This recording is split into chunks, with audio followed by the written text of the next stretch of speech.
આજે આપણે કેલેન્ડર વર્ષની અંદર જે લીપ વર્ષ અને સામાન્ય વર્ષ આવે એનો તફાવત સમજવાનો છે.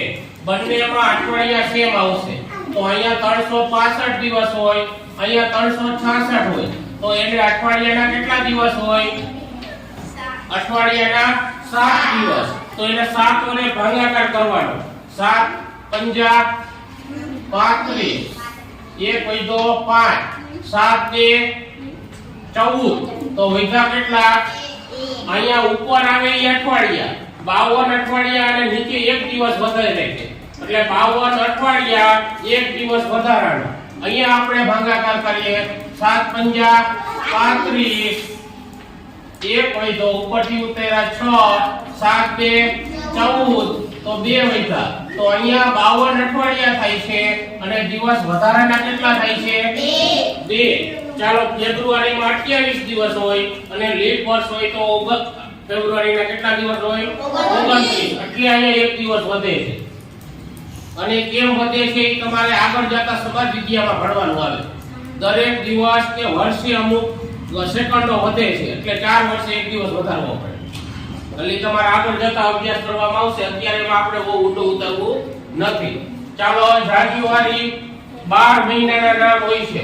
એના દિવસો કઈ રીતે યાદ રાખવાના? જો તમને સરળતાથી યાદ રહી જાય એ માટેની એક ટ્રીક છે. આ ઉપર આ આટલું છે ને ઉપર, જો અહીંથી ચાલુ કરવાનું ઉપર જાન્યુઆરી ફેબ્રુઆરી નીચે જાય ને તો એના દિવસો 30 હોય. કેટલા હોય? 30. અને ઉપર જાય તો એના 31. બરાબર? જાન્યુઆરી ફેબ્રુઆરી માર્ચ એપ્રિલ મે જૂન જુલાઈ. જો જુલાઈના કેટલા આવ્યા? કેટલા દિવસ છે?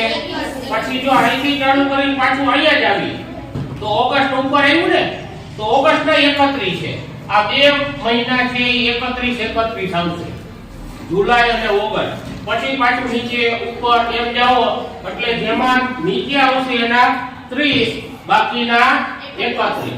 હવે આ 30 અઠવાડિયા 4. તો જે દિવસો હોય એને આપણે 7 વડે ભાગાકાર કરીએ. 7 ચોક 28. 31 માંથી 28 જાય તો 3 વધે. 4 અઠવાડિયા અને 3 દિવસ વધારાના. આ દિવસો અઠવાડિયા અને આ વધારાના દિવસો કઈ રીતે આવ્યા? તો એને જે સંખ્યા છે